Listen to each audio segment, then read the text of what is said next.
In this video we go on to number 10 in section 2.1. We're looking for the slope of the tangent to the curve h of t is equal to t squared plus 3, and we want that when t is equal to negative 2. We denote the slope of the tangent to h when t is negative 2 as h prime of negative 2, and that is h of negative 2 plus delta t, then minus h of negative 2 all over delta t. We need the limit of that as delta t goes to 0. So now we'll plug in negative 2 plus delta t wherever we see t in the original function. So we have the limit as delta t approaches 0 of negative 2 plus delta t quantity squared plus 3.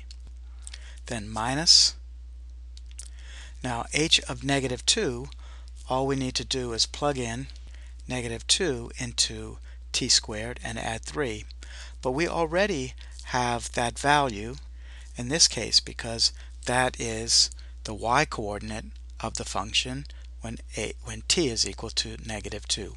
So all I have to do here is subtract 7, and that saves me the trouble. Now if I didn't have the y-coordinate, I still would have had to calculate that, but having the y-coordinate I don't need to. And that's all over delta t. So if I simplify the 3 minus 7, I'm going to get negative 4. And I continue with the next step. I need the limit as delta t approaches 0. Now I'm going to expand out negative 2 plus delta t squared.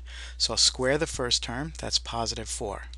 Multiply the two, negative 2 times delta t, that gives me negative 2 delta t. Then I'm going to double that to give me negative 4 delta t. And then I'm going to square the delta t, and finally minus 4 all over delta t. When I do that, the 4 plus and minus 4 will zero out. At this point I can factor out a delta t, and I have the limit as delta t approaches 0 of delta t times negative 4 plus delta t all divided by delta t.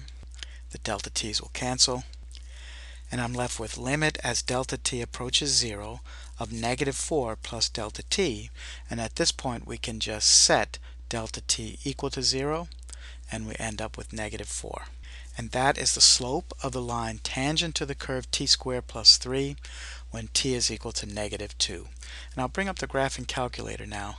On the one hand to check what we did, and on the other hand to get some visual verification or confirmation of what's happening here. So I'm going to put in the function, I can't put t's in, but I can put in the function x squared plus 3. So I'll go into y equals x squared plus 3, and I go to zoom standard, option 6, and there's my function there. Now I'm looking for the slope of the tangent to the curve when t is equal to negative 2 or x is equal to negative 2. And the way I'm going to get that, I go into second and draw down to option number 5, which is tangent, and it doesn't tell you what it wants, but it's waiting for me to plug in an x value. So I say negative 2, and right away it responds you want x equals negative 2, and I hit enter, and it draws the tangent to the curve at that point and gives me the equation of the tangent line at that point. And you can see that the slope of that line tangent to the curve is negative 4, which we just calculated using this method. So I'm going to save a copy of that into this document here, and I'll go on to the next problem. In the next problem I want the slope of the tangent to the curve g of x equals negative 3. I'm not looking for it at any specific point, but because this is a horizontal line, I know that this is going to be 0, and in the future I wouldn't require you to do this. But g prime of x is the limit as delta x approaches 0 of g of x plus delta x minus g of x over delta x. Now we're going to plug in x plus delta x wherever we see x in the original function, but there is no x.